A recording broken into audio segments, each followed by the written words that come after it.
The Apostle Paul's greatest desire was to get to know our loving Savior, Jesus Christ, much better. Would you like to know him? Listen to this devotional. That I May Know Him, a devotional by Ellen G. White. The living water. And did all drink the same spiritual drink? For they drank of that spiritual rock that followed them, and that rock was Christ. 1 Corinthians 10, verse 4. Christ combines the two types. He is the rock, he is the living water.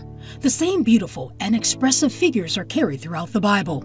Centuries before the advent of Christ, Moses pointed to him as the rock of Israel's salvation.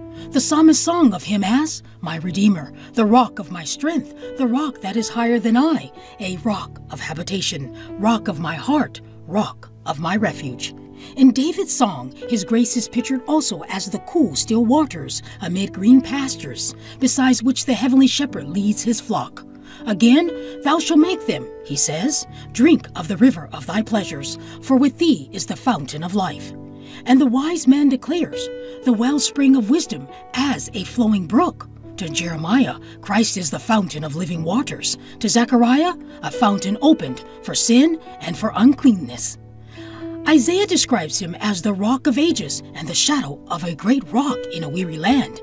And he records the precious promise, bringing vividly to mind the living stream that flowed for Israel.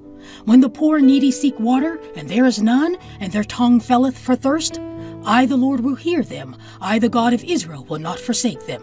I will pour water upon him that is thirsty, and floods upon the dry ground. In the wilderness shall waters break out, and streams in the desert. The invitation is given, Ho, everyone that thirsted, come ye to the waters. And in the closing pages of the sacred word, this invitation is echoed. The river of water of life, clear as crystal, proceeds from the throne of God and the Lamb. And the gracious call is ringing down through the ages. Whosoever will, let him take the water of life freely. Revelation 22, verses 1 and 17.